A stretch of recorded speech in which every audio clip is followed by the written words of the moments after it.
In a vast African city where old traditions lived side by side with modern buildings, there stood neighborhoods filled with music, stories, and the smell of food cooking slowly over open fires. This city was alive, not just with movement, but with memory. Every street carried history, and every face reflected generations of survival. At the heart of this city lived Zola, a young black African woman born into a family deeply rooted in culture. Her grandmother used to say, "The future walks faster when it remembers where it came from." Zola carried these words quietly inside her. By day, Zola walked crowded streets lined with small shops, tailors, street artists, and food sellers calling out to passers-by. She studied at a local college, balancing books in one hand and responsibility in the other. Like many young people of her generation, she lived between two worlds, the modern world pushing her forward and the cultural world pulling her back to remember. At home, evenings were sacred. Her family gathered together as drums echoed from nearby houses. Elders spoke of ancestors, of villages before the city rose, of ceremonies, dances, and values that shaped who they were. Zola listened carefully. These stories were not entertainment, they were survival. But the city was not gentle. Life tested Zola daily. Money was short, expectations were heavy.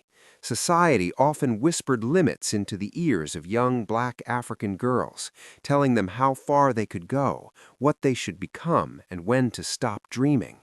Zola felt these pressures deeply, especially when she saw friends forced to abandon school, talent, or hope. Yet culture gave her strength. On weekends, Zola volunteered at a community center where elders taught young children traditional songs, dances, and history.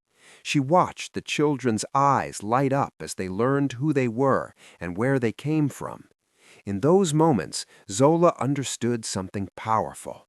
Culture was not the past, it was the foundation of the future. As time passed, Zola began to speak publicly. She organized cultural events in the city, bringing together artists, storytellers, musicians, and students. Some people resisted, saying tradition had no place in modern life, but many more listened. Slowly, the city responded. Zola's voice grew stronger. She spoke not just for herself, but for a generation of black African youth searching for identity in a fast-changing world.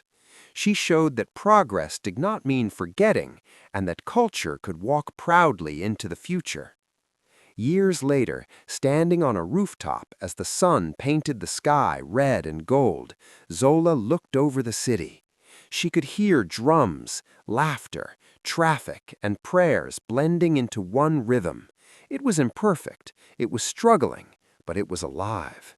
And she smiled, because the rhythm beneath the red sky was still beating.